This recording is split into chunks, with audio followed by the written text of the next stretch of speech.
dan kami sampaikan jazakumullahu khairal jaza, amin Allahumma amin. Kami juga menyampaikan motivasi dan apresiasi kepada mahasiswa KKN Angkatan 30 dari kelompok 10 ini yang merealisasikan beberapa kegiatan yang diprogramkan, termasuk menyelenggarakan webinar pada kegiatan KKN DR ini. Dan hakikinya, ini adalah merupakan suatu tuntutan. Sebab, seperti yang kita ketahui bahwa KKN tahun sebelumnya diselenggarakan secara konvensional dengan mengimplementasikan keilmuan dan kemampuan mahasiswa secara praktis di tengah-tengah masyarakat. Namun di tahun 2020 ini, KKN didesain secara khusus dengan tetap mengikuti protokol kesehatan, di antaranya menghindari kerumunan dan menerapkan social distancing dan physical distancing, sehingga pelaksanaannya dilakukan dari rumah masing-masing. Dan ini adalah sebagai upaya penguatan kompetensi mahasiswa sesuai jurusan dan kondisi masyarakat yang sedang menghadapi pandemi COVID-19. Adapun tujuan kuliah kerja nyata dari rumah atau KKN DR ini adalah melaksanakan Tridharma perguruan tinggi dalam bidang pengabdian masyarakat, kemudian mengembangkan potensi mahasiswa sesuai bidang keilmuannya dalam program studi ke arah peningkatan kemampuan yang profesinya yang dilaksanakan atau ke arah peningkatan kemampuan dan profesinya yang dilaksanakan baik secara mandiri maupun kolektif di tengah pandemi COVID-19. Juga membantu meningkatkan pengetahuan, kesadaran, dan kemampuan masyarakat dalam menghadapi pandemi COVID-19. Dan saya pikir tepat sekali ketika mereka mengambil tema tentang peran dan tantangan keluarga dalam pendidikan agama Islam di tengah pandemi COVID-19. Sebab di tengah pandemi seperti inilah, keluarga benar-benar sebagai kunci utama dan pertama dalam memberikan pendidikan agama, termasuk asuhan, motivasi, bimbingan secara menyeluruh. Namun, keluarga juga dihadapkan dengan tantangan yang cukup serius. Nah, dengan ini kami mohon dengan segala hormat kepada kedua narasumber kita pagi ini, yakni Ibu Dr. Hajah Niswatul Wafirah MA dan Bapak Dr. Andes Sinar MAG untuk mengurai, mengupas tuntas secara lugas tema tersebut. Sekian dari saya, sudah barang tentu ada beberapa kekurangan dalam sambutan ini. Mohon maaf yang sebesar-besarnya. Hadanallahu wa iyyakum, wallahul muwaffiq ila aqwamit thoriq. Wassalamualaikum warahmatullahi wabarakatuh. Terima kasih kepada Bapak Fuadi Abdul Jabbar MPDI yang telah memberikan sambutan. Selamat datang kepada Ibu Dr. Hajah Nihayatul Wafirah MA. Acara selanjutnya yaitu seminar. Seminar ini akan dipandu oleh moderator Saudara Kamet Mutohar. Untuk waktunya kami persilakan. Assalamualaikum warahmatullahi wabarakatuh. Terima kasih kepada MC yang telah memberikan jasa pengantar. Di sini saya selaku moderator akan langsung saja membawakan acara pada pagi hari ini, webinar, seminar online kelompok 10 KKN dari rumah Perguruan Tinggi Agama Islam Pati tahun 2020. Langsung saja acara selanjutnya, yaitu acara yang paling kita tunggu-tunggu, yaitu forum diskusi. Sampai langsung Pak. Penyampaian materi dari para narasumber. Yang pertama, saya juga ingin menyapa selamat datang kepada seluruh peserta webinar yang telah bergabung. Kami hormati, juga yang kami bangga-banggakan. Untuk yang kami hormati, yang pertama kali yang kami hormati adalah Ketua Saipati, Ibu Aida Susna MA. Yang kami hormati narasumber Dr. Andes Sinar Magister Agama. Yang saya hormati narasumber yang kedua yaitu Ibu Dr. Hajah Nihayatul Wafirah, Master of Art. Langsung saja untuk selanjutnya kita akan memulai webinar pada pagi hari ini. Bapak Sinar selaku narasumber yang pertama bisa mendengarkan suara kami. Halo, bisa Halo Bapak Sinar. Suara kami. Halo, halo, suara saya bisa didengar? Terus banyak ya. Terima kasih Pak Sinar. Mohon diterima salam hormat dari kami kepada beliau Bapak Sinar. Terima kasih. Selaku narasumber, kami persilahkan untuk menyampaikan materi. Ya, terima kasih. Pada Mas Dawang, suara saya jelas nggak Mas? Jelas Pak? Jelas ya? Ya, terima kasih sekali. Assalamualaikum warahmatullahi wabarakatuh. Bismillahirrahmanirrahim. Alhamdulillahirrahmanirrahim. Wassalatu wassalamu ala asyrofil anbiya'i wal mursalin wa ala alihi wa sahbihi ajma'in. Amma ba'du. Bismillahirrahmanirrahim. Pada pagi hari ini kita dipertemukan oleh Allah Subhanahu wa Ta'ala, insyaallah dalam keadaan sehat dan afiat, dan kita masih diberi peluang untuk bisa mengikuti acara yang diadakan oleh mahasiswa STAIPAD, dan alhamdulillah suasana juga cerah. Kemudian pada pagi hari ini saya izinkan untuk menyampaikan salam kehormatan. Yang pertama kepada Ketua STAIPAD itu Ibu Aida Susna MA. Kemudian kepada Ibu Dr. Hajah Nihayatul Wafirah MA. Selamat pagi Ibu. Terus kemudian saya juga ingin menyapa salam perkenalan kepada peserta dari Tasikmalaya. Yang pertama ini Ibu Iis Listiani. Assalamualaikum Ibu, selamat bergabung. Kemudian kepada dari Unisnu Jepara, Bapak Subaidi. Assalamualaikum Bapak. Kemudian ada peserta kita ini yang juga dari guru-guru SD Kabupaten Pati. Salah satunya adalah dari Jawa, ada yang dari Kajen, seperti Ibu Rukana, Ibu Aziza, Ibu Sulistiana. Kemudian ada yang dari Sonean, ini juga guru SD yang ikut partisipan pada kita semua, yaitu Ibu Masna. Semuanya Assalamualaikum warahmatullahi wabarakatuh. Kemudian ini Mas yang agak jauh ini Mas dari Ambon, Bapak Fahrudin. Assalamualaikum Bapak Fahrudin. Kemudian dari Surabaya Ibu Esti. Assalamualaikum Bu Esti, salam kenal Bu. Dan yang terakhir saya ingin kenal juga kepada dari Tegal ini. Dari Tegal, dari MTSN Tegal, Bapak Wahidin. Assalamualaikum Pak Wahidin. Terima kasih semuanya bisa bergabung di Zoom STAIPAD ini untuk menyampaikan pertama memang salam perkenalan kita dalam situasi yang memungkinkan kita untuk bertemu melalui udara ini.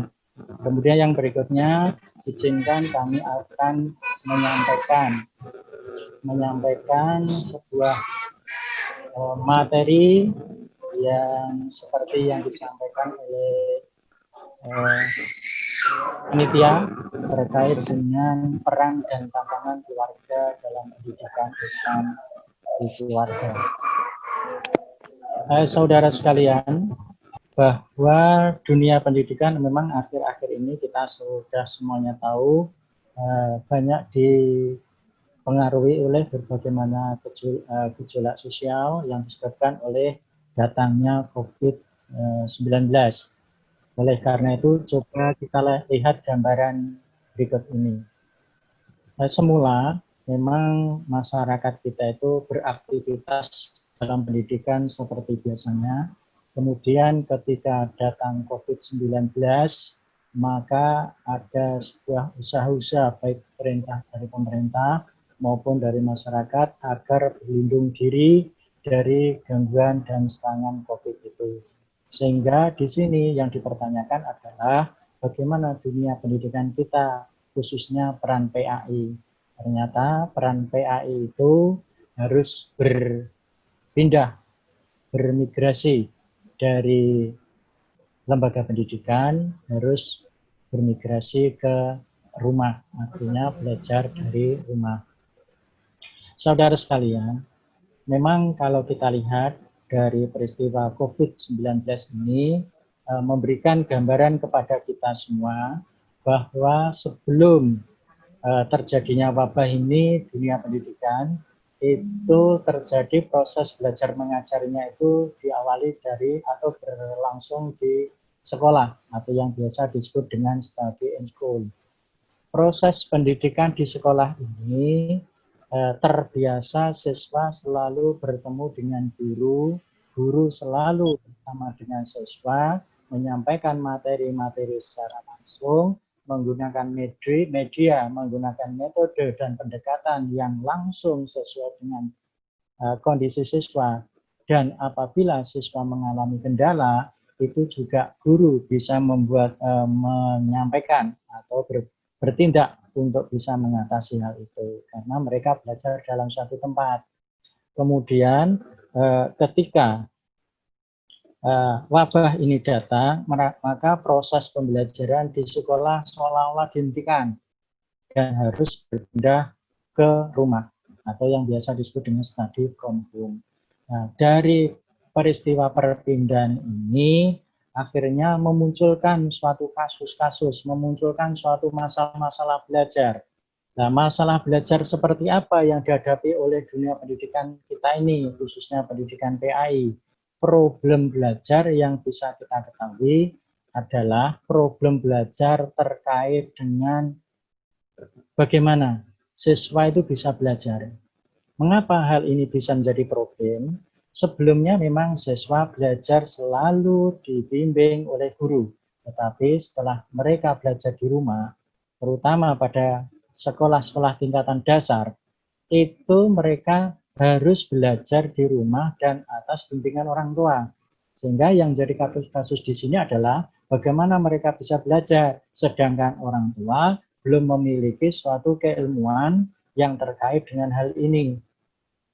Kemudian problem yang kedua adalah guru juga memiliki problem proses pembelajaran, yaitu bagaimana guru bisa mengajar dengan baik, sedangkan guru ada di rumah atau ada di lembaga pendidikan, siswa ada di rumah dengan kondisi yang sangat berjauhan. Kemudian yang ketiga, problem yang ketiga adalah terkait dengan target kualitas belajar siswa. Siswa kira-kira dituntut untuk memenuhi target seperti apa? Kalau sebelum COVID-19 kan sudah jelas target siswa adalah mampu menguasai, mampu memahami, mampu melaksanakan materi yang telah disampaikan oleh guru di sekolah. Nah, kemudian target itu bisa diukur apabila proses tes dari tes pengetahuan, keterampilan, dan sikap itu bisa dilakukan di sekolah juga. Sehingga kalau terjadi siswa kurang mampu memahami materi, kurang mampu mengikuti materi, maka diadakan sebuah proses yang disebut dengan remedial. Nah, ketika problem COVID-19 ini datang, problem-problem belajar akan selalu bermunculan di sana-sini. Bahkan sampai saat ini pun banyak orang tua yang merasa mengeluh bahwa bagaimana anaknya bisa belajar di rumah. Sedangkan kondisi di rumah itu mengalami kejenuhan. Secara psikologis, pada usia siswa di tingkatan dasar, contohnya kelas SD, mereka bisa belajar dengan baik apabila mereka bertemu dengan teman-teman sebayanya, sehingga mudah belajar karena ada sebuah komunitas. Guru memberikan bimbingan agar mereka selalu bersosialisasi. Apalagi pada tingkatan SMP, SMA, bahkan di perguruan tinggi. Ketika mereka berada di rumah, seolah-olah muncul masalah baru, problem baru, yaitu kejenuhan belajar ada di rumah. Apa yang terjadi kalau hal ini dilakukan? Coba kita lihat. Peran guru saja banyak mengalami problem. Masa lampau, itu proses pembelajaran itu selalu bersentral dari guru. Setelah COVID-19 datang, proses pembelajaran dari sentral guru berubah menjadi bersentral kepada siswa. Siswa harus mampu secara mandiri mempelajari materi-materi yang disampaikan oleh guru dan berusaha memahami sendiri, bahkan berusaha mampu mengaplikasikan dalam kehidupannya. Nah, hal yang seperti ini memunculkan suatu masalah baru dari kalangan siswa itu sendiri atau dari keluarga ataupun orang tua. Sehingga kalau terjadi suatu problem antara guru dan siswa dalam kasus proses pembelajaran, maka harus memiliki terobosan baru yang disebut dengan guru harus mampu mendesain KBM. Bagaimana KBM ini supaya bisa diterima oleh para siswanya di masing-masing rumahnya. Sedangkan guru tidak tahu ada di mana siswanya sekarang sedang melakukan aktivitas apa. Desain pembelajaran ini harus bersumber atau harus mengacu kepada media yang akhir-akhir ini diharapkan sebagai sosok atau media yang bisa menjembatani problem guru dan problem siswa terkait dengan proses pembelajaran, yaitu media online. Nah, media online inilah akhir-akhir ini dianggap sebagai sesuatu yang bisa menjembatani problem-problem tersebut.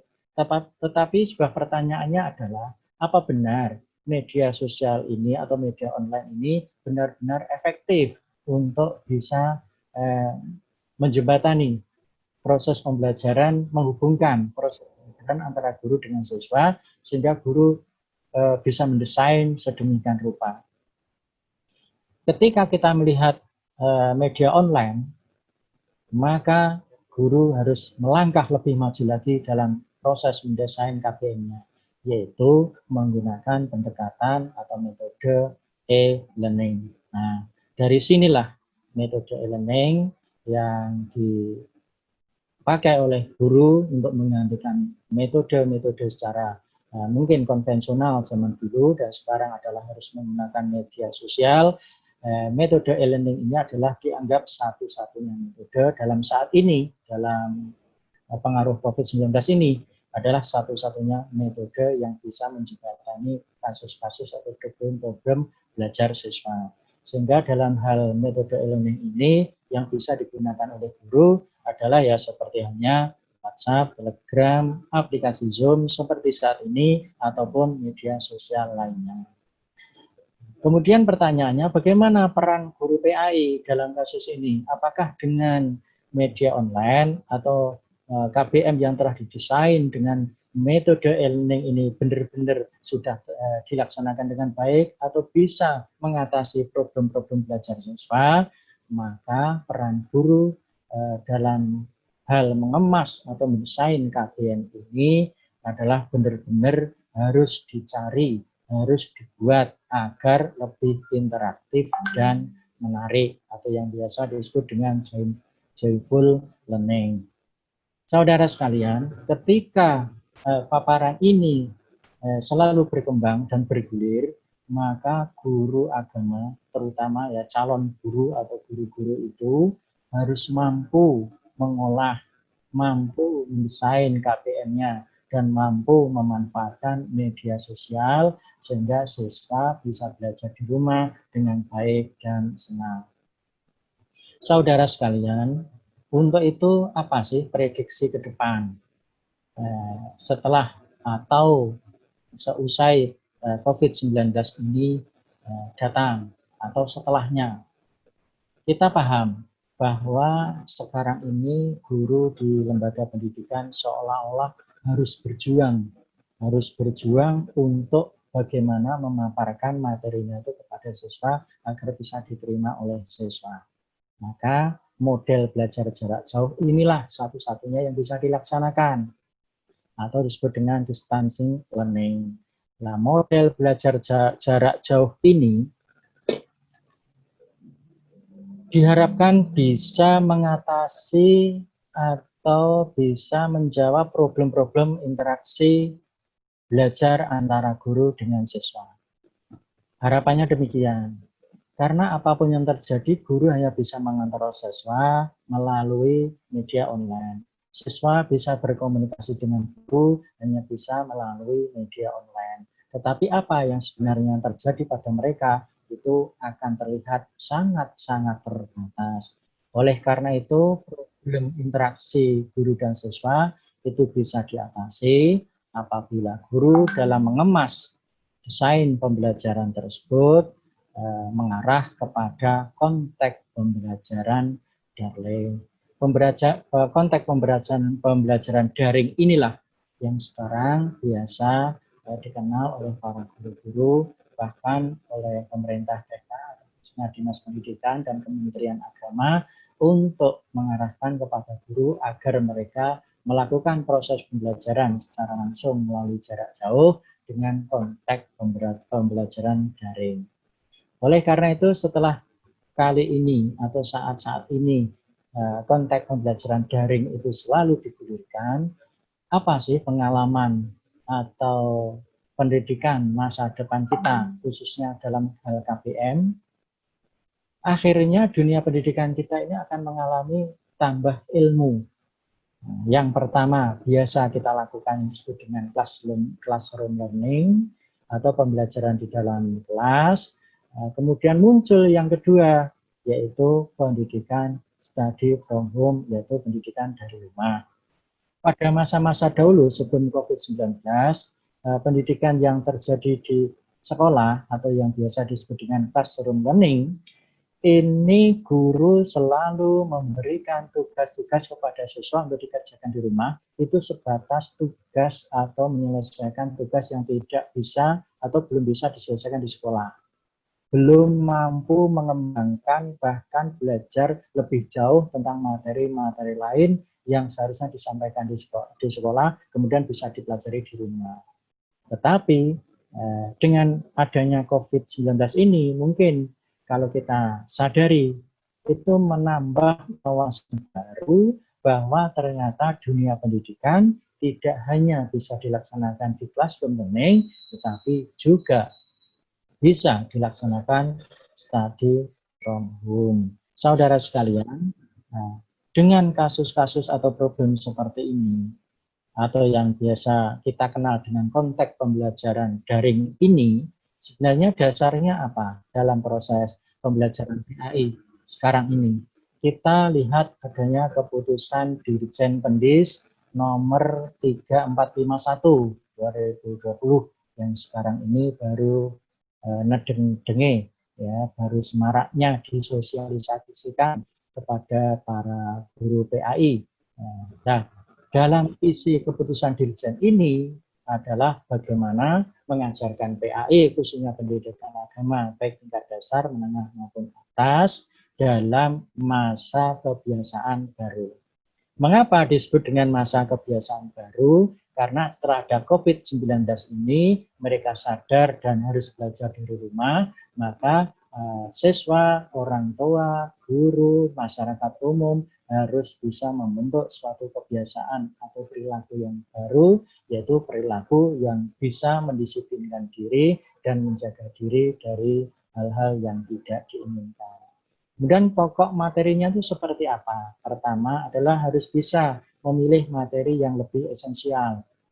Kemudian yang kedua, pelaksanaan pembelajarannya itu harus dilaksanakan melalui proses pembelajaran jarak jauh. Nah, di sini memang pembelajaran secara tatap muka masih belum diizinkan oleh pemerintah kita. Nah, akhirnya guru tidak boleh menyerah, harus melaksanakan proses pembelajarannya, harus berhasil. Nah, caranya adalah harus melalui PJJ atau proses pembelajaran jarak jauh. Kemudian yang ketiga, memilih sumber belajar yang sifatnya virtual yang bisa digunakan dalam PJJ. Nah, sekarang kalau hal yang seperti ini, apa yang harus dilakukan oleh guru? Ya, mengolah kembali materi-materi yang sifatnya abstrak, ini nanti kita olah diproses agar para siswa itu bisa memahami secara real.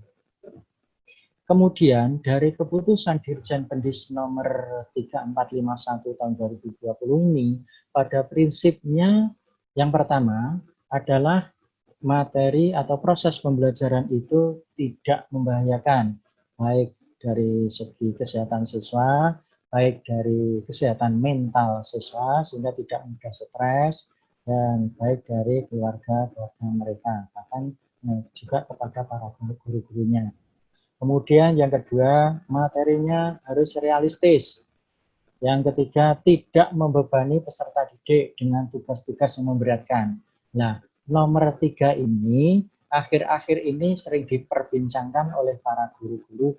Mereka baru sibuknya merancang materi yang nantinya bagaimana bisa disampaikan kepada para siswanya di rumah. Tetapi ada aturan baru, agar tidak membebani peserta didik dengan tugas-tugas yang memberatkan. Walaupun dalam keputusan ini belum ada indikator yang bisa digunakan sebagai acuan bahwa tugas yang memberatkan itu seperti apa dan tugas yang tidak memberatkan itu seperti apa. Itu belum ada indikator tertentu sehingga para guru masih bertanya ke sana kemari, mengalami kebingungan apakah materi yang saya sampaikan ini memberatkan atau tidak dan seterusnya. Kemudian yang keempat, memberikan pengalaman belajar yang bermakna. Nah, ini antara dulu sampai sekarang masih sama, yaitu memberikan pengalaman yang bermakna. Artinya, siswa selain mendapatkan pengetahuan dari proses KBN itu, juga siswa bisa memahami dan melaksanakan dalam kehidupan sehari-hari. Kemudian yang kelima, prinsipnya adalah fokus pada pendidikan kecakapan hidup.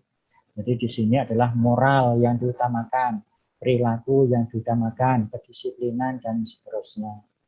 Oleh karena itu, strategi apa yang harus dituangkan oleh para guru PAI atau para pendidik agama Islam, baik dalam keluarga maupun oleh guru dilakukan secara jarak jauh. Yang pertama adalah harus mampu mereduksi biaya operasional. Kemudian yang kedua, menyediakan variasi konten belajar. Sehingga, nah ini, menyediakan variasi konten belajar. Masih banyak guru-guru kita, senior kita, yang mulai belajar lagi seperti apa sebenarnya pembelajaran atau KBN secara online ini. Cara darling ini seperti apa. Ini mereka baru belajar lagi. Sehingga seolah-olah mereka itu harus kuliah kembali. Nah, terutama ya ini juga saran ini para mahasiswa STA ini. Dengan kondisi COVID-19 ini jangan terus bermalas-malas di rumah. Jangan bermalas-malas tidak belajar. Coba kita mulai belajar, terutama belajar memahami, kalau bisa menguasai media-media secara elektronik ini, sehingga nantinya kalau kita sudah terjun ke masyarakat memiliki kemampuan untuk itu. Kemudian yang ketiga adalah mempertahankan sistem study center, student center. Jadi fokus belajarnya harus fokus belajar siswa. Kemudian yang keempat adalah melakukan komunikasi secara intensif melalui media-media tersebut. Memang dari strategi ini memang banyak kasus setelah ditemui di akhir-akhir ini. dari atas, dari Jakarta, dari provinsi mungkin kurang paham apa yang terjadi di bawah. Contoh, ketika proses pembelajaran daring ini dilaksanakan, awal-awalnya mereka mengeluh, oh tidak memiliki Android yang mumpuni, ataupun laptop tidak punya. Nah, ketika mereka punya Android, punya laptop, alasannya yang kedua, wah ini internetnya banyak gangguan. Nah, ketika internet itu masuk ke desa-desa, ke pelosok-pelosok, kasusnya muncul lagi. Ternyata sinyalnya tidak bagus dan seterusnya dan seterusnya. Nah, inilah yang nantinya atau yang sekarang ini diperbincangkan menjadi kendala juga dalam komunikasi secara intensif antara guru dengan siswa yang belajar di rumah. Bapak, Ibu, dan saudara sekalian, untuk yang terakhir kesimpulannya adalah satu, terjadinya peralihan model KBM yang dari sentral guru, itu masa sebelum COVID, ke sentral siswa, yaitu pada saat-saat sekarang ini, yang mengakibatkan siswa seolah-olah dipaksa untuk mampu belajar mandiri di rumah. Ya, tentunya harus mendapat pendampingan dari orang tuanya di rumah.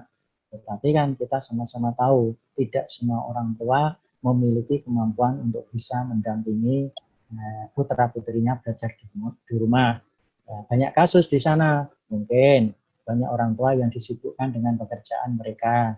Yang kedua, mungkin orang tua kurang paham apa sebenarnya materi yang harus dipelajari oleh anak-anaknya. Yang ketiga, orang tua itu tidak memiliki kemampuan dan kesabaran terutama mendampingi putra-putrinya belajar di rumah.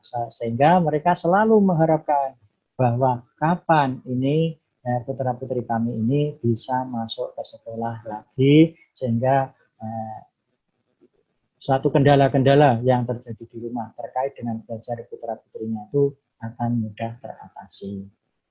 Kemudian yang kedua, manfaat yang bisa diambil dari peristiwa pendidikan era COVID-19 ini adalah mendisiplinkan guru, terutama mendisiplinkan waktu bagi guru, dan mendisiplinkan siswa untuk selalu menjaga waktu belajar mereka dan juga selalu menjaga kesehatan mereka.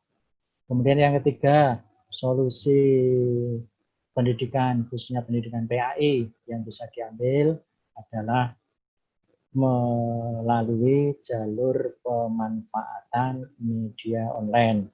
Kemudian yang terakhir, prediksi pendidikan ke depan mengarah kepada proses KBM, di mana proses KBM ini bisa dilaksanakan di sekolah dan juga bisa melalui e-learning atau study from home jika kasus COVID-19 ini masih belum bisa diatasi secara baik. Demikian paparan yang bisa saya sampaikan, semoga memberikan menambah pengetahuan bagi kita semua, dan saya mohon maaf apabila dalam memberikan paparan ini banyak sesuatu yang kurang berkenan atau tidak pas di hati penjenengan semua, dan sekali lagi saya mohon maaf. Assalamualaikum warahmatullahi wabarakatuh. Waktu dan semuanya saya kembalikan kepada moderator.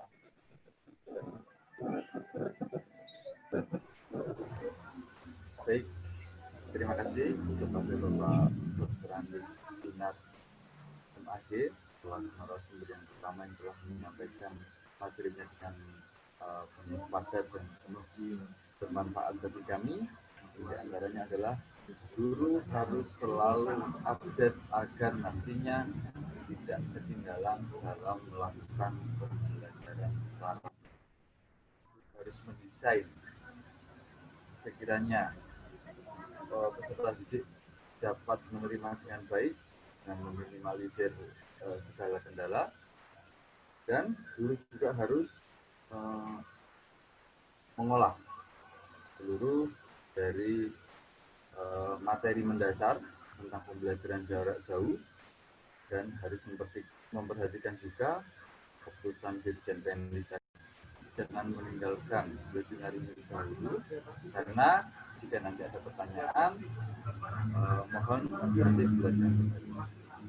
Untuk semua peserta webinar yang ingin mengajukan pertanyaan kepada kami, kepada narasumber, kita membuka 2 pertanyaan terlebih dahulu. Oh, nanti saja ya, Pak. Bapak Sinan, mohon untuk tidak meninggalkan webinar terlebih dahulu ya. Ya. Ya, sebaiknya sumber yang kedua dulu, Mas. Sebaiknya dilanjutkan paparan lagi. Oh ya, terima kasih Pak. Terima kasih kepada Bapak Sinar, narasumber yang telah memberikan paparan materinya untuk bermanfaat bagi kami. Untuk selanjutnya nanti ada tanya jawab di sesi paling akhir. Nah, untuk selanjutnya ya narasumber kedua, Ibu Dr. Nihayatul Mahfirah, MA. Bisa mendengar suara kami, Ibu? Assalamualaikum, Ibu. Salam hormat dari kami, kelompok 10 KKN dari rumah Sekolah Tinggi Agama Islam Pati tahun 2020.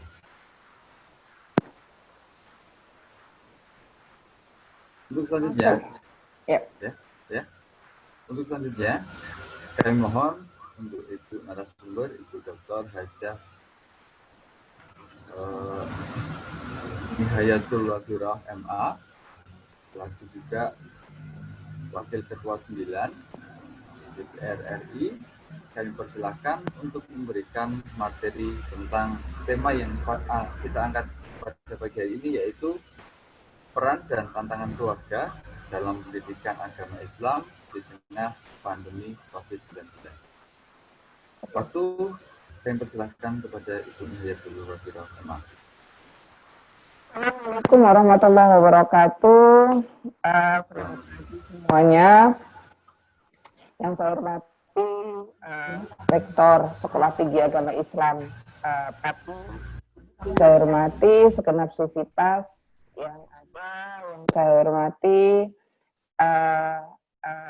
seluruh mahasiswa dan hadirin hadirat yang bergabung pada webinar hari Minggu ini. Keren banget ya, kelihatan banget kalau banyak yang jomblo. Itu hari Minggu itu webinaran. Oke. Suara saya oke enggak ya? Kalau enggak, saya coba headset. Gimana Mas Moderator, suaranya sudah oke belum? Mas Moderator di unmute dulu Mas, jadi saya dengar. Ya, sudah. Halo Ibu. Oke, suaranya udah oke. Saya akan bicara sedikit tentang peran dan tantangan keluarga dalam pendidikan agama Islam di tengah pandemi. Jadi saya lebih perspektif global. Tadi kalau pemateri sebelumnya lebih fokus pada persoalan pembelajarannya, saya lebih fokus pada persoalan yang lebih global ya. Efek pandemi yang sebenarnya yang saya katakan pertama adalah tidak ada satu negara pun, tidak ada satu kementerian pun, dan tidak ada satu orang pun yang siap untuk mengalami pandemi ini. Jadi dalam posisi ini memang yang terjadi di seluruh negara masih try and error. Dalam artian tidak ada satu persoalan pun, satu negara pun yang mereka sudah sangat prepare, baik secara kesehatan, secara pendidikan, budaya, sosial, bahkan secara ekonomi sudah prepare. Jadi tidak ada. Oleh sebab itu kita tidak bisa mencari contoh negara atau lembaga atau kementerian apapun yang berhasil dalam menerapkan penanganan pandemi maupun dengan new normal ini, dengan kebiasaan baru. Jadi yang ini saya katakan pertama, memang pandemi ini luar biasa sekali, mengguncang banyak hal. Jadi mulai dari persoalan kesehatan, sosial, ekonomi, keuangan, dan tak kecuali soal pendidikan yang ada di Indonesia. Bukan hanya di Indonesia, bahwa lah semua juga mengalami ini. Di Indonesia ada 68 juta siswa dan 32 juta guru di Indonesia yang mengalami dampak dari pandemi ini. Efek pandemi COVID-19 terhadap pendidikan penutupan sementara lembaga pendidikan, proses belajar mengajar yang terganggu, dan jangan berpikir bahwa penutupan sementara lembaga pendidikan ini efeknya hanya di mahasiswa, di dosen, juga di bisa nggak yang lain di mute distraksi konsentrasi. Oke, termasuk juga lembaga-lembaga ini terkait lembaga, karena satu lembaga pasti itu akan membawa banyak orang. Satu lembaga pasti akan membawai banyak kepala keluarga. Satu lembaga pasti juga akan menjadikan menjadi penggerak ekonomi. Proses belajar mengajar yang terganggu, dampak psikologis terhadap anak, keterampilan dan prioritas anak yang menurun, dalam jangka panjang juga akan menurunkan kualitas pendidikan ini, tentu yang sangat bahaya. Dan sebelumnya belum ada konsep maupun regulasi yang mengatur pembelajaran jarak jauh. Oke, kita melihat dari sisi kami ini sektor akademisi, jadi saya harus berdasarkan dari hasil penelitian. 58% anak merasa tidak senang saat belajar di rumah. Dan 38% menyatakan sekolah belum memiliki program yang baik dalam penerapan belajar di rumah. Kenapa tidak senang belajar di rumah? Harusnya kan biasanya anak itu kalau disuruh berangkat sekolah, minta ampun, pelajaran yang paling disuka adalah pelajaran jam dosen sama pelajaran guru sudah berangkat. Tapi kenapa ketika posisi sekarang anak pun di rumah, kenapa anak juga tidak merasa enjoy belajar di rumah? Bisa jadi karena memang persoalan teknis seperti tidak semua keluarga ini memiliki gadget, tidak semua orang itu punya sinyal yang bagus, tidak semua keluarga juga memiliki income yang cukup untuk membelikan paket data. Jadi soal paket data, kebetulan anak saya kuliah di UGM, dia tiap hari harus kuliah online, itu luar biasa sekali. Satu hari bisa 1 giga dia menghabiskan paket datanya. Lalu bagaimana dengan keluarga yang anaknya lebih daripada 1? Bisa juga kalau belajar di rumah, anak orang tua atau supporting system yang ada di rumah itu tidak memiliki kemampuan, tidak memiliki keterampilan bagaimana mengajar baik. Jadi anak merasa bosan, anak merasa tidak mendapatkan pelajaran yang dia butuhkan. Tadi survei dari Kementerian Pemberdayaan Perempuan dan Perlindungan Anak terkait peran orang tua ini dalam internal keluarga, ternyata ibu menyediakan waktu lebih banyak 2-3 jam per hari. Ini bukan saya yang ngomong karena saya sebagai ibu, tapi ini hasil survei. Dan ayah menghabiskan kurang dari 1 jam dalam mengambil pelajaran di anak di rumah. Ini menunjukkan bahwa ketika masa COVID ini, peran seorang tua, terutama ibu, kondisi lebih bertambah peran. Karena apa? Mereka bukan hanya melakukan regular activity seperti mungkin menyiapkan anak sekolah, preparing breakfast, menyiapin pakaian dan sebagainya, tapi sampai harus memberikan pelajaran kepada anak. Nah, belum lagi juga nih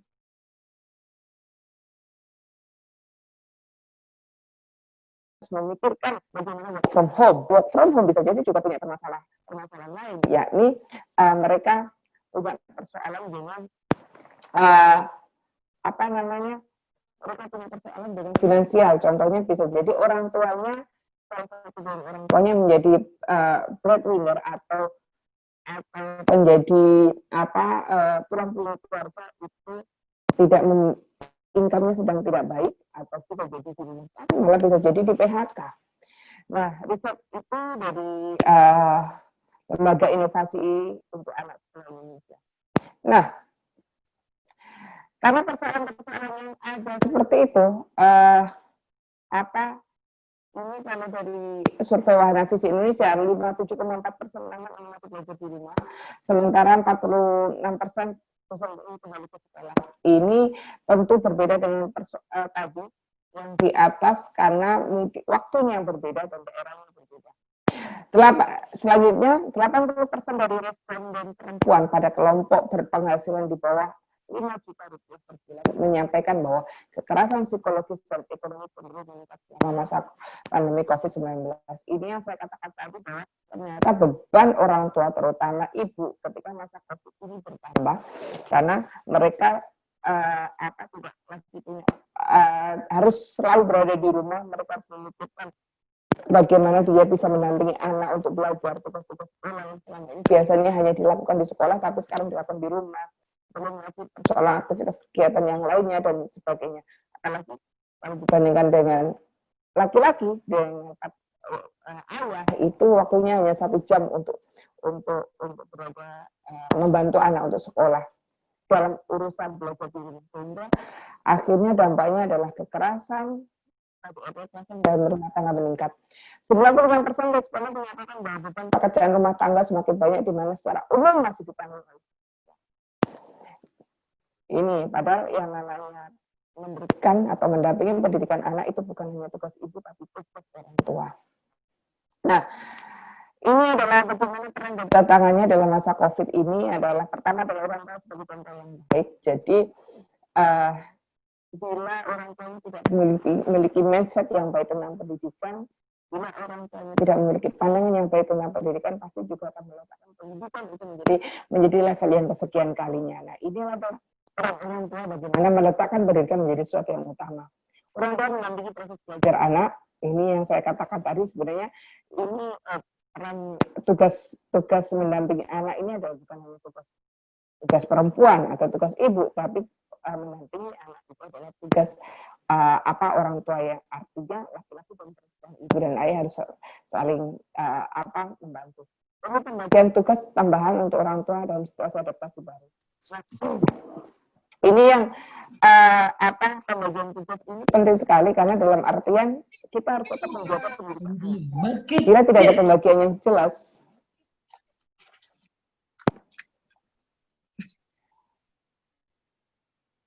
bila tidak ada pembagian yang jelas, tidak ada nanti ketakutannya adalah anak akan kehilangan potensi belajarnya, sehingga anak nanti kualitas belajarnya akan semakin menurun. Nah, itu melakukan kegiatan keagamaan secara bersama-sama. Tantangannya adalah kemampuan orang tua memberikan fasilitas belajar bagi anak. Nah, ini saya katakan tadi. Bahkan kemarin ada seorang single parent perempuan memiliki 2 anak yang mengatakan bahwa dia hanya punya 1 laptop dan dua HP. Jadi kurang 1 lagi untuk 1 HP lagi atau 1 laptop lagi untuk bisa memperlancar anak ketika belajar, karena sebenarnya ibunya juga harus masih mengerjakan from home. Ketika anaknya juga masih school from home, ini dia harus hutang untuk bisa HP, untuk bisa memberikan fasilitas anak agar anak bisa tetap belajar. Adaptasi orang tua terhadap pemanfaatan teknologi ini juga penting sekali, karena kita selama ini mungkin orang tua cenderung abai atau nggak peduli, atau juga merasa tidak penting juga mempelajari teknologi. School from home juga seperti dikatakan pemateri sebelumnya tadi, bahwa orang tua juga mesti belajar dalam artian mereka bukan hanya belajar soal materi sekolahnya anak, tapi juga belajar bagaimana memanfaatkan teknologi. Tentang pengawasan orang tua katakan COVID-19, nah ini juga menjadi penting sekali karena kita melihat kita tahu bahwasanya PHK setelah COVID ini semakin meningkat. Nah, ini tentu bukan hanya menjadi tantangan dalam hal pendidikan dan juga stabilitas ekonomi keluarga, tapi juga psikologi orang tua. Bila orang tuanya tidak tenang, punya persoalan dengan finansial, mungkin di PHK atau dirumahkan, tentu pasti akan mempengaruhi psikologi anak ketika belajar. Munculnya konflik atau ketegangan relasi orang tua yang berpotensi memicu kekerasan terhadap anak. Ini juga sudah ada protokolnya bagaimana ketika anak mendapatkan kekerasan dari orang tua ketika pandemi ini. Nah, persoalan-persoalan ini terjadi bukan hanya di Indonesia, all the world itu juga mengalami persoalan ini. Bagaimana sebenarnya konsep yang bagus tentang pendidikan ini. Kalau kita melihat beberapa waktu lalu tentang bagaimana sebenarnya ini memunculkan inovasi baru. Jadi ternyata kita tidak butuh yang namanya apa tinggi-tinggi, gedung yang besar untuk melakukan sekolah. Karena kalau adanya gedung, pasti juga ada biaya perawatan.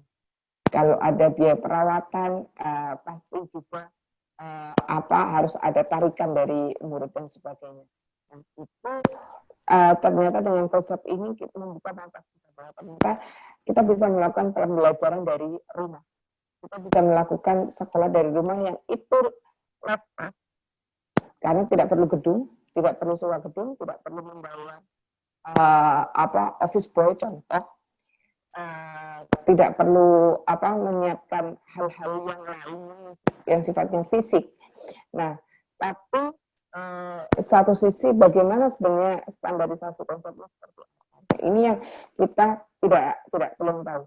Karena pandemi ini membuka banyak hal kepada kita.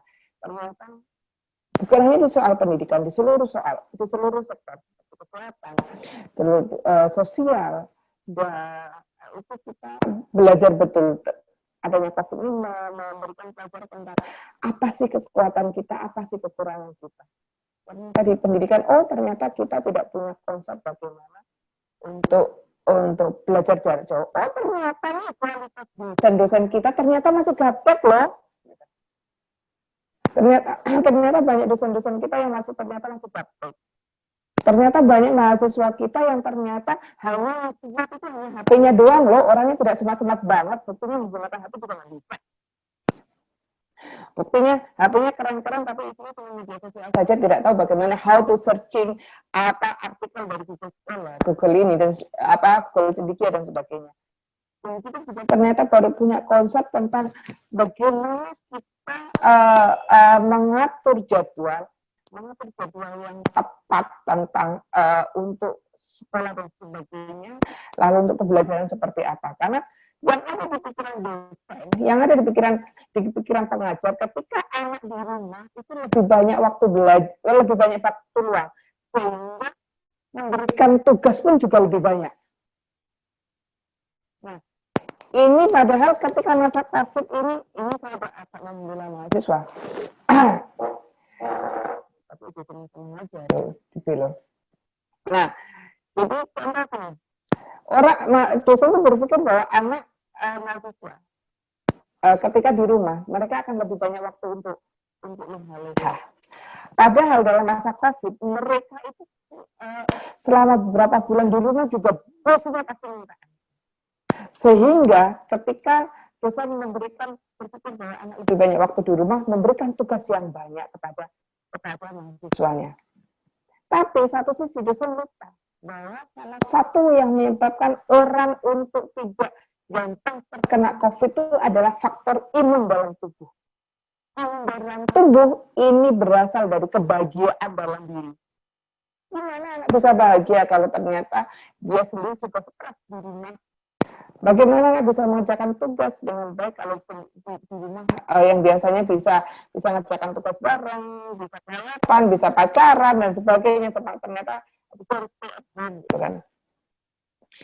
Nah, itu menjadikan tantangan luar biasa. Saya ingat betul ketika anak saya yang harus nangis-nangis dengan tugas di rumah, atau dia bukan orang yang tipikal yang nangis ketika tugas di rumah seperti itu. Itu juga ternyata terjadi di banyak mahasiswa. Ketika kita ngobrol di grup WA mahasiswa wali mahasiswa banyak yang mengeluh. Jadi akhirnya juga di salah satu fakultas di FIB kayaknya di UGM itu rektornya Dr. Wening itu mengeluarkan surat edaran bahwa itu tadi jangan memberikan beban terlalu besar. Nah, itulah tadi pertanyaannya, standar beban yang berat itu seperti apa? Selanjutnya ini next apa sebelum saya bilang apa melakukan, saya ingin mengatakan tentang loss education. Jadi banyak hal yang sebenarnya ketakutan kita adanya hilangnya loss education di Indonesia ini. Loss education itu apa? Karena pendidikan yang ada di Indonesia ini bukan pendidikan yang hanya memikirkan tentang bagaimana how to delivery the material, the courses gitu ya. Tapi juga bagaimana kita bisa mendelivery sesuatu yang bilhal, bukan hanya bilhal, tapi juga bilhal. Nah, kalau bilhal ini adalah harus sifatnya harus ketemu langsung. Bukan di pesantren. Di pesantren, nggak usah membuka diri dulu, nggak usah aktivitasnya jangan dimulai dulu. Harus nah, kalau pengajian biasa bisa dideliver dengan seperti itu. Sesuatu yang bilhal. Kenapa bilhal ini penting? Kalau ada anak santri masuk ke pesantren, namanya ke orang tuanya nggak cium tangan, namanya boso halus, pakai bahasa yang kasar. Apakah di pesantren dipelajari kamu harus bahasa halus ke orang tua? Kan enggak, tapi dia melihat bagaimana temannya ketika ketemu orang tua, bukan orang tua, ketemu gurunya atau teman sekamarnya yang lebih tua, dia akan pakai bahasa yang halus, dia akan pakai cium tangan. Disitulah dia belajar, sehingga setelah orang tua datang baru sebulan 2 bulan datang jenguk, dia bisa langsung bahasa halus, pakai cium tangan dan sebagainya. Nah, itulah sesuatu yang tidak bisa delivery hanya dengan webinar. Itulah pendidikan yang kita harus memberikan contoh. Berbeda mungkin dengan kampus ya. Kalau kampus mungkin hubungan dosen dengan mahasiswa mungkin less than 12 hour ya, kurang dari 12 jam, karena ketemunya di kampus, ngobrol di kampus, saja. Tapi berbeda dengan pesantren. Pesantren ini 24 hour. Mereka pembelajarannya benar-benar 24 jam, karena mereka tinggal bersama dengan pengasuhnya di situ. Nah, ini yang menjadi tantangan kita semua, bagaimana dengan masa pandemi ini. Oleh sebab itu, peran yang bisa dilakukan sekitar akademik menurut saya ada dua. Yang pertama adalah mendampingi keluarga yang mengalami keterbatasan atau kelompok-kelompok dalam berbagai pembelajaran selama pandemi. Yang kedua adalah yang saya pikir penting adalah melakukan riset untuk mencari solusi dari berbagai persoalan akibat COVID, termasuk salah satunya adalah loss education sebagai tantangannya. Itu saja dari saya. Mohon maaf apabila ada kesalahan. Mau muafik ila komputer. Assalamualaikum.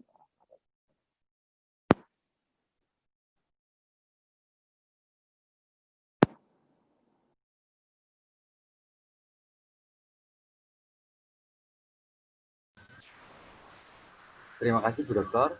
Mohon izin, saya pribadi mau menyampaikan sesuatu. Baru kali ini saya menjadi moderator dan hawanya itu sangat berbeda. Karena ada Budi Hayatul.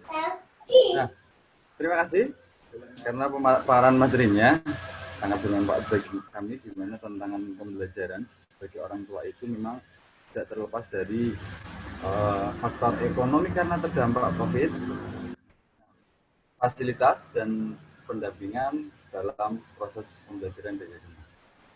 Untuk selanjutnya itu kemunculan konflik. Nah, ini sangat rentan terjadi karena konflik itu juga disebabkan oleh pola pikir. Karena kena PHK misalnya, terus relasi orang tua berbeda kepada anak, terus daya pikirnya juga berbeda, sehingga dapat menimbulkan potensi tidak cuma kekerasan pada anak, tetapi juga dalam rumah tangga. Nah, peran dan aktivitas akademika yaitu mendampingi keluarga yang mengalami keterbatasan dalam pemenuhan pembelajaran dari rumah. Yang selanjutnya adalah proses pembelajaran yang dari riset. Aktivitas akademika melakukan riset mencari jalan keluar yang baik tentang memaksimalkan proses pembelajaran. Itu adalah poin yang saya tangkap dari itu. Terima kasih. Untuk selanjutnya yaitu audien atau peserta webinar, kami persilahkan jika ada pertanyaan bisa raise hand atau mengajukan jarinya. Juga bisa chat dari kami, chat kepada kami.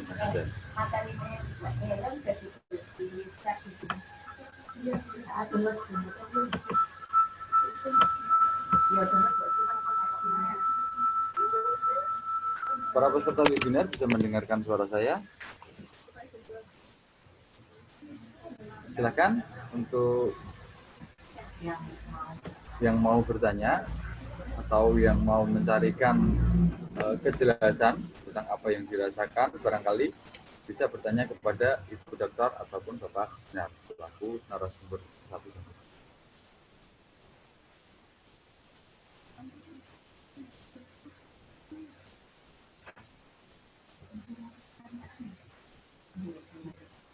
Belum ada pertanyaan ini sementara. Silakan untuk peserta webinar.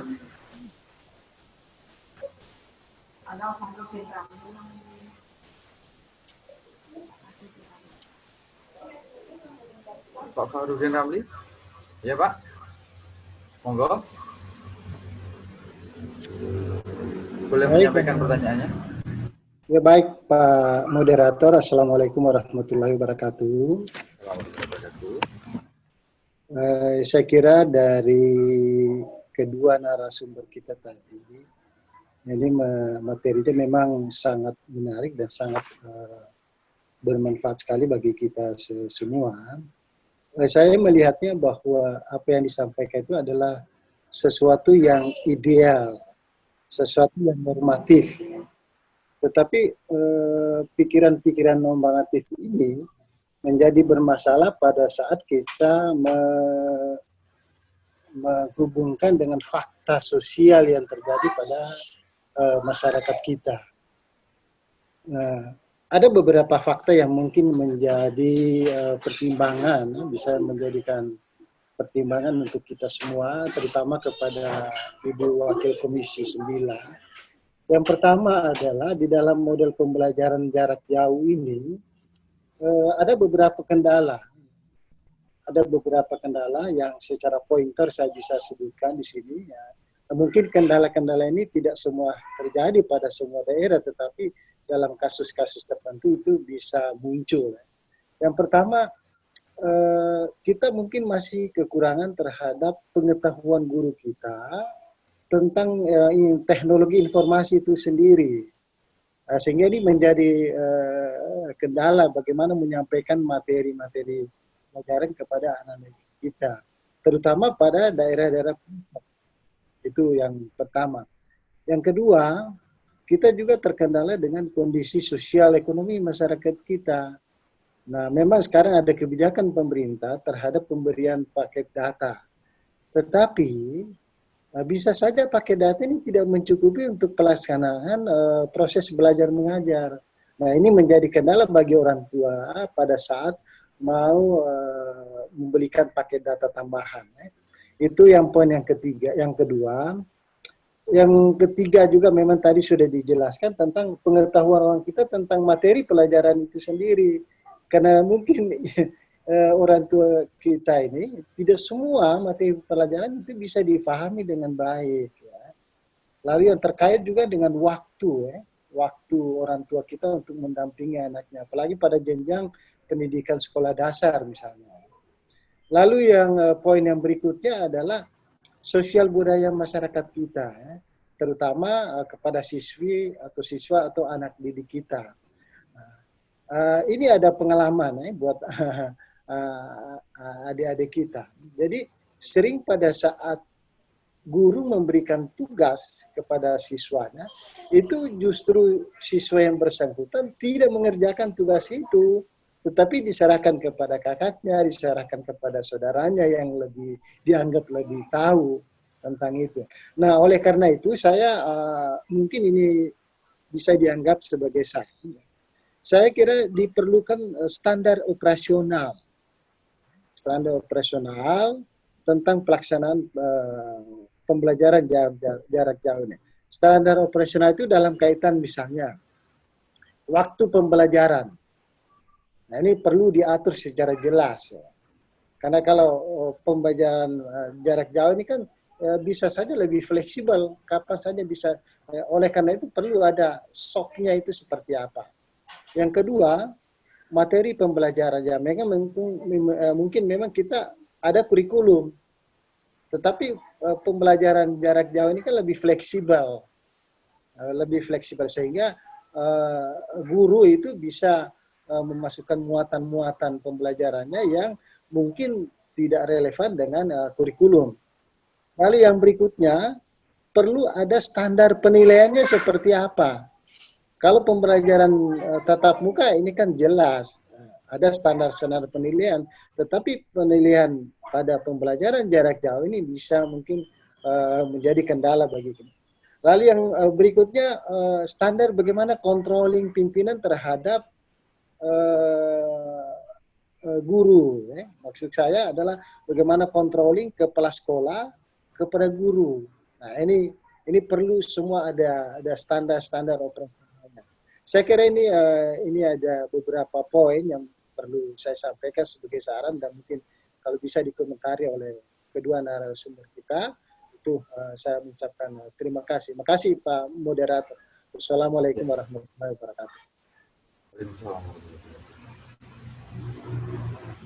Terima kasih kembali kepada Bapak Fahrudin Kamil telah mengemukakan beberapa pendapatnya dan pendampingnya yang sekiranya nanti dapat dijelaskan lebih lanjut oleh para narasumber kita, yaitu ada guru, mengenai guru tentang kelangsungan belajar mengajar jarak jauh. Nah, yang kedua yaitu ada kondisi sosial masyarakat kita karena ada wabah yang sedang melanda di negara kita yaitu COVID-19. Lalu yang selanjutnya adalah sosial budayanya. Lalu yang terakhir kami tangkap yaitu ada SOP.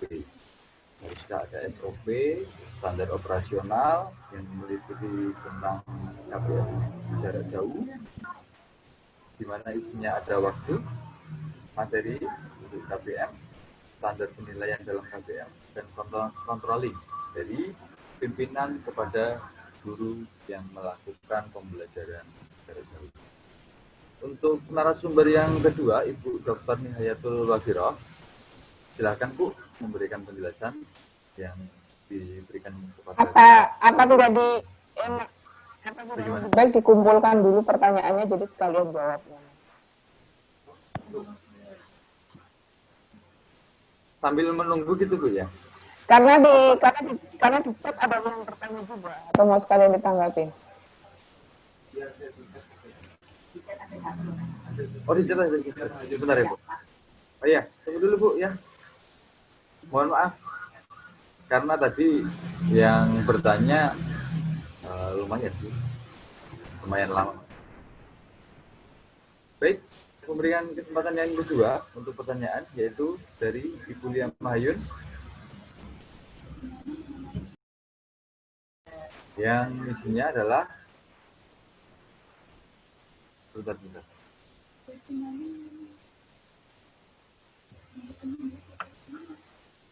Bagaimana meminimalisir konflik dengan anak saat masa belajar di rumah? Anak saya 2 bulan yang lalu, dua-duanya masih TK. Waduh Bu. Sebelumnya pandemi, betul-betul Ibu sudah merasakan tidak mengizinkan memegang HP. Karena kondisi sekarang, semua lewat HP, semua itu online. Nah kadang ibunya dilema dengan keadaan.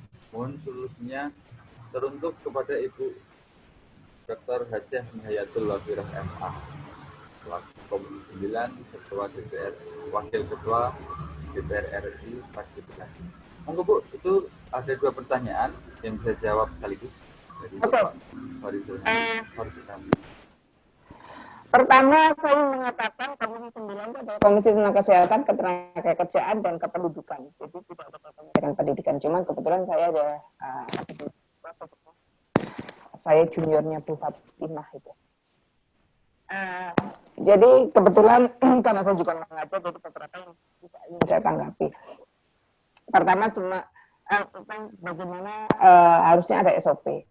Jadi saya pikir kuncinya di situ SOP-nya itu, karena di SOP itu harusnya sudah mulai tentang bagaimana pendistribusian paket data, bagaimana mensupport siswa untuk belajar. Di beberapa kasus ada orang tua yang tetap tidak membayar SPP karena menganggap bahwa sekarang anak-anak tidak masuk kelas. Jadi tidak perlu bayar SPP. Lah dikira dosennya itu nggak beli paket data juga ketika mengajar online gitu kan.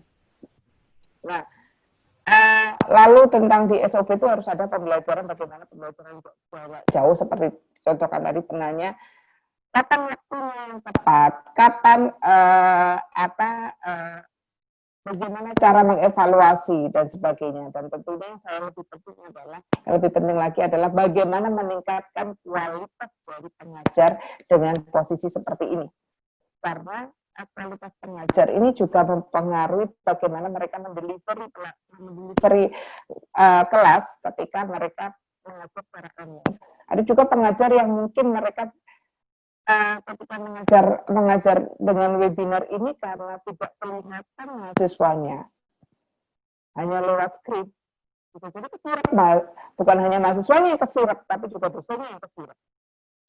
Nah, saya sepakat nanti saya coba komunikasikan tentang SOP ini. Saya sepanjang pengetahuan saya, teman-teman di Komisi 10 yang membidangi soal pendidikan ini sedang membuat SOP. Terutama ini Mas Nadiem, Menteri Pendidikan, ini sudah membuat SOP yang jelas bagaimana sebenarnya mendelivery pendidikan yang pas dengan cara seperti ini. Karena memang kita tidak bisa serta merta ini kenapa negara tidak punya standar seperti ini, karena memang seperti yang saya katakan awal, tidak ada satu negara pun yang siap ketika menerima pandemi ini. Bukan hanya di pendidikan, kita pun yang saya kebetulan mengurusi bagian kesehatan di kesehatan juga belum ada standar yang jelas. Bagaimana standar operasional yang pas, SOP yang pas ketika masa pandemi ini. Lalu kita negara juga belum punya semacam grand design bagaimana untuk menyelesaikan persoalan ekonomi, sosial, dan kesehatannya dalam satu waktu. Kalau kesehatan di CA ini nanti efeknya dari persoalan ekonomi, persoalan pendidikan, persoalan budayanya, sosialnya seperti apa. Nah ini kita masih mencari pola. Jadi kalau dikatakan negara berubah-ubah dalam hal pengambilan kebijakan, ya karena memang tidak ada contohnya di negara manapun. Kita akan menyontoh di mana. Beberapa waktu lalu, 2 hari yang lalu, kami dari partai kami melakukan diskusi selama 3 hari dengan salah satu partai di Yunan, di Cina. Kita belajar dari Yunan bagaimana mereka membangkitkan ekonomi setelah pandemi ini. Bagaimana mereka mengatur kehidupan mereka ketika masa pandemi ini. Jadi memang SOP-nya yang sangat komprehensif saya pikir sedang dipersiapkan, tapi yang berharap juga itu juga menjadi suatu yang saklek, karena setiap daerah pasti berbeda. Kita ini punya 17.500 sekian pulau yang ada di Indonesia, walaupun cuma 25% yang ada. Punya 34 provinsi yang ada di Indonesia, punya ratusan kecamatan, dan itu tidak semuanya bisa kita pukul rata. Bagaimana coba daerah-daerah Papua, apakah mereka bisa di Papua mungkin bisa juga ada daerah yang sangat terpencil yang tidak ada sinyal, mungkin sinyalnya berkala ada dan kala tidak. Nah hal seperti itu harus ada opsi-opsi, tidak bisa saklek. Oleh sebab itu saya kembali pada slide saya terakhir yang tadi tentang bagaimana sebenarnya salah satu tugas akademisi itu adalah melakukan riset atau juga mencari solusi. Karena ini persoalan COVID ini adalah persoalan kita semuanya. Tidak bisa kita hanya memberikan beban kepada memang yang bertanggung jawab negara, tapi bagaimana kita juga setiap lini grup di negara ini harus memberikan kontribusi karena pasti bertanya. Nah, bagaimana soal anak? Jadi saya bersyukur anak saya udah gede-gede ya. Jadi tidak bermasalah dengan hati. Menurut saya bagi orang tua pasti bisa mempertimbangkan mana sisi manfaat dan mana sisi tidak.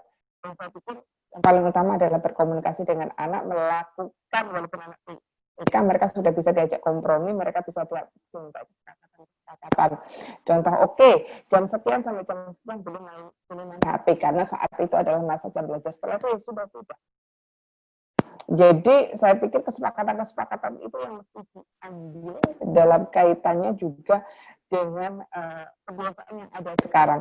Bisa juga TK itu kan juga nggak tahu ya, TK juga pasti waktu untuk online juga tidak terlalu lama.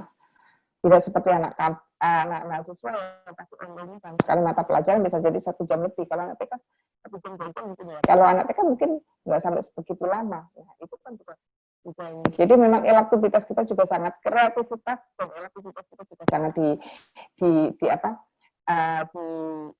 dibutuhkan.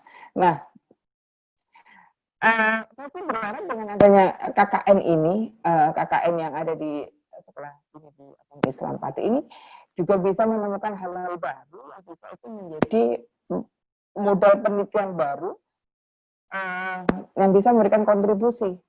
Karena di beberapa hal jangan sampai teman-teman akademisi ini hilang lainnya. Karena contoh begini, beberapa ketika masa COVID ini muncul, semuanya berbicara tentang stay at home, work from home, tapi tidak memikirkan bagaimana persoalan-persoalan yang sangat spesifik. Ada kelompok-kelompok yang hilang dalam diskusi-diskusi soal COVID ini. Salah satunya adalah kelompok teman-teman disabilitas. Bagaimana ini teman-teman disabilitas ini lebih rumit lagi konfliknya daripada sekedar tidak punya paket data dan sebagainya. Karena teman-teman disabilitas ini biasanya punya alat pembelajarannya karena mereka spesifik pembelajarannya di sekolah. Lalu kalau di rumah mereka tidak punya seperti apa? Karena kalau teman-teman yang lain tidak bisa melihat, mereka harus punya alat komputernya atau HP-nya yang dengan sistem tertentu, ada namanya JOS yang itu bisa bunyi. Nah, hal-hal spesifik seperti itu yang belum terpikirkan. Jadi tugas kita bersama, terutama akademisi, untuk bagaimana bisa mengusulkan formula yang pas untuk dalam masalah. Itu saja, Mas Moderator. Baik, terima kasih Bu untuk jawabannya.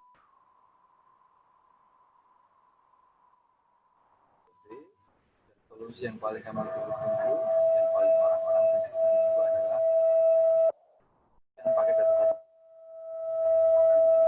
Halo Ibu, bisa mendengar suara saya?